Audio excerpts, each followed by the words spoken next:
Today we have an exclusive look at an upcoming ITX case that's coming early in 2021. This is the Sunny Side Up Meshlicious, which quite honestly is a horrible name for a PC case. I'm not sure who decided that, but for the sake of this review, we'll just be calling it the SSU Mesh, and it is a seriously good ITX case. But that brand name, Sunny Side Up, or SUPD for short, it's the daughter company of Lee & Lee. This is their first case, and it's a collaboration between Lee & Lee and Encase. So two very well-known case manufacturers at this point, and the result is an excellent ITX case. So this is a 14.6 liter vertical enclosure with full mesh side panels, which is simply awesome. It can support up to a 280mm AIO at the front and massive graphics cards as well. But the best part is that this is aimed to be a mainstream case. It's going to be released on Amazon and Newegg towards the start of next year at a very acceptable price point of around $100 to $120 US. So again, I think this is going to be the mainstream ITX case to beat next year. Let's take a look at what you need to know. So first off, let's get a size comparison out of the way to see how big this thing really is. The SUPD is slightly larger in volume than the Encase M1 and NZXT H1, but it's significantly smaller than the Phanteks Shift 2. And despite being larger than the Encase, the footprint is actually quite a bit smaller, so that's one of the best things when it comes to using this as a desktop gaming system. The exterior is super clean. I mean, no visible branding or logos here except for a small little stamp on the rear, and overall this can make for an incredible looking minimal system for your setup. The standard configuration uses highly breathable mesh panels on both sides, the front and the top, and these feel quite premium. All of the panels very satisfyingly snap on and off with push pins, and you will have the option for tempered glass as well. Not really sure of the premium that's going to be added there, but I'd only really recommend tempered glass if you're also liquid cooling your GPU and don't need to rely so much on side panel ventilation. Then for front I/O, super clean again, just located at the top of the case. Two USB ports here, one Type A and one Type C, although I haven't confirmed which speeds these are running at. So with vertical PC cases, you've got a decision to make when it comes to your rear I/O. You can either have it at the bottom, like the NZXT H1, or you can have the rear I/O located at the top of the case, like the Phanteks Evolve Shift 2. Neither option is better than the other one in my opinion, because both result in the case being overall a little bit larger. You either have the case a little bit taller off the floor, as in the H1, or have a bit of extra space at the top like the Evolve Shift 2. I will say though that both of those approaches they're a bit of a compromise to user experience, right? Because if you need to plug in a monitor to your GPU or maybe use a USB-C port on the back of the motherboard, you have to kind of flip the case around or route it through the back panel or something like that.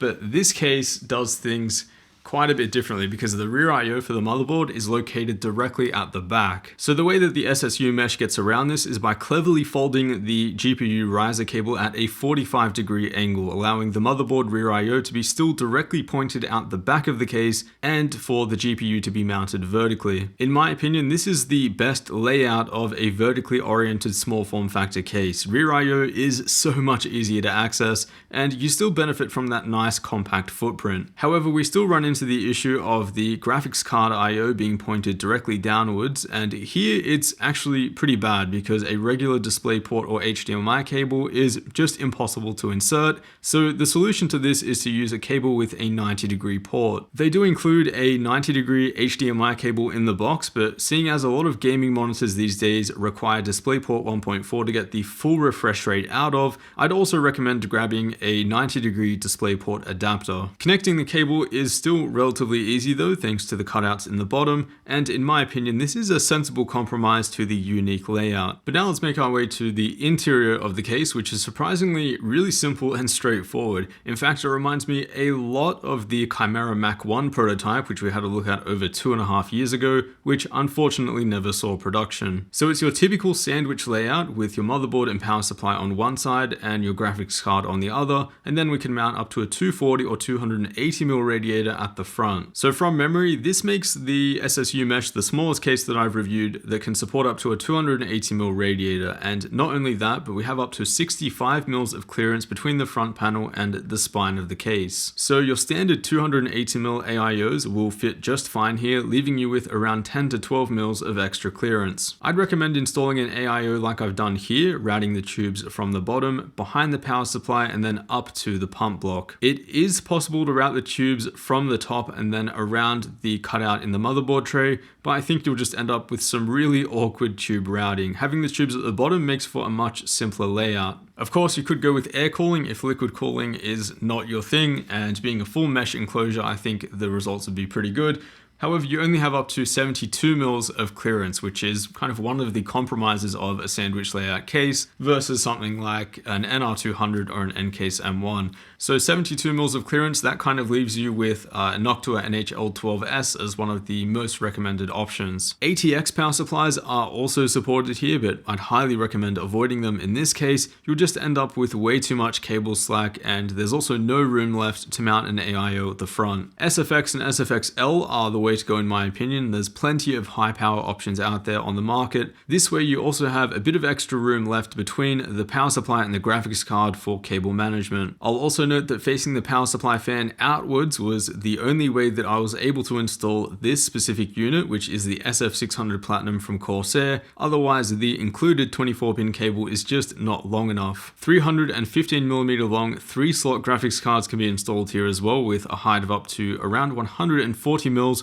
although that is including the power connectors, which are around 10mm on their own. So for cards that have recessed power connectors, a height of 140mm will be fine, but for cards with standard power connectors, they will need to be under 130mm. One card which did not fit in this case was the Gaming X Trio from MSI. This is the RTX 3080, but for the purpose of dimensions, I believe the 3060 Ti all the way up to their 3090 uses the same cooler design.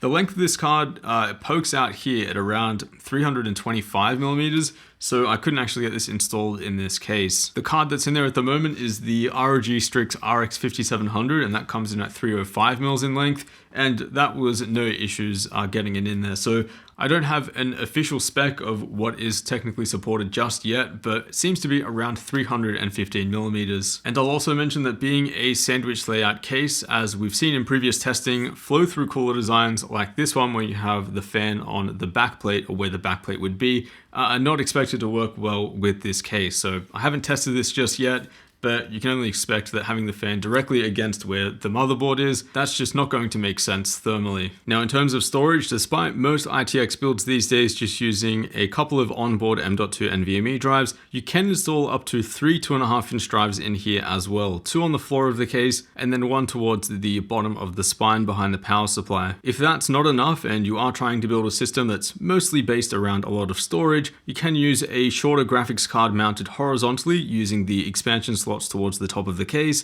and that way you free up space to mount an additional 2 3.5-inch or 4 2.5-inch drives using the included bracket. Keep in mind though that your graphics card will need to be less than 215mm in length if you are using a pair of 25mm thick fans at the front, or less than 180mm when using a standard front mounted AIO. I'll also note that the spine of the case can be shifted to allow a 4-slot graphics card clearance if that's something that you're interested in running. I don't think 4-slot cards actually exist, but this might be applicable for someone running a 3-slot card who wants a bit of extra clearance. Just keep in mind that your CPU cooler height and pump block height will be limited to just 52mm. Also, if you are interested in building a custom loop in this case, there isn't much room at the bottom for a pump or a reservoir, but with a clearance of 72mm, you will be able to use the Barrow CPU pump block and reservoir that we took a look at recently. That, along with a set of low profile fittings, would be an excellent way to get a custom loop up and running in this case. Now the airflow setup in this case, you can either go with a positive pressure setup, which is going to be a little bit better for CPU thermals,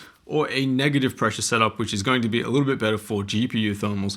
So with positive pressure, that's kind of how I think most people would intuitively build in this case. That's going to be pulling air from the front and then pushing it through the side panels. Negative pressure is going to be the reverse of that, of course, encouraging air through the side panels and pushing air onto the radiator this way. Typically, negative pressure is what is recommended for sandwich layout cases like this, or the Form T1 or the Ghost S1. That way, you really are benefiting from all of that kind of air that's coming through the side panels and assisting the small fans on your graphics card. So starting off with CPU thermals, here we have a new best result, and by quite a big margin, versus the Cooler Master NR200. The SSU mesh runs 7 degrees cooler for our test system here, which uses a 10900K overclocked to 5 GHz at 1.27 volts. Granted, we are using an updated 280mm cooler, but the thermal difference here between the Z63 and X62 in my testing showed less than 1 degree. So the best CPU thermals in this case are achieved with a positive pressure setup, bringing fresh air in through the front panel. Thermals are around 7 degrees better there compared to a negative pressure setup. But the reverse is true for GPU thermals as we expected. Their negative pressure actually works better since we're encouraging fresh air through the side panels and assisting the graphics card fans. Our results there land us right around the N-Case M1. There's no reason you couldn't run some of the beefiest, most power-hungry GPUs on the market in this case. There is plenty of ventilation to support that, but there's just not enough active cooling in the way of extra fans to push it to the top of the stack to beat something like an NR200. Then for VRM thermals, despite not much active cooling getting across the motherboard, you'll still have nothing to worry about here. It ties the top results, which would be the NR200, and that's partly due to the superb CPU thermals. So for mainstream builds, high-end systems, custom loops, and everything in between, this is looking like an excellent option. Dare I say, it's going to be the mainstream ITX case to beat starting in 2021. As a vertical case at least, I much prefer this over the NZXT H1 and the Evolve Shift 2. I'm personally trying to find something, critical or negative to say about the case just to kind of balance this review a bit, but there's really nothing that I can say about this that I don't like about it. The layout is simple, it's really easy to build in, and I really do love the vertical form factor with that really small footprint. I also think that the direction that hardware is going in with bigger graphics cards and higher TDPs when you're looking at liquid cooling, I think this approach to prioritizing thermal performance is a really important one. And again, I think this is the case to beat in 2021. So really excited to see this one reach market in February. And I will be doing a few more content pieces on this one as we approach that release date. I'd love to know your thoughts and comments down below as well. So feel free to leave a comment. As always, a huge thanks for watching, and I'll see you all in the next one.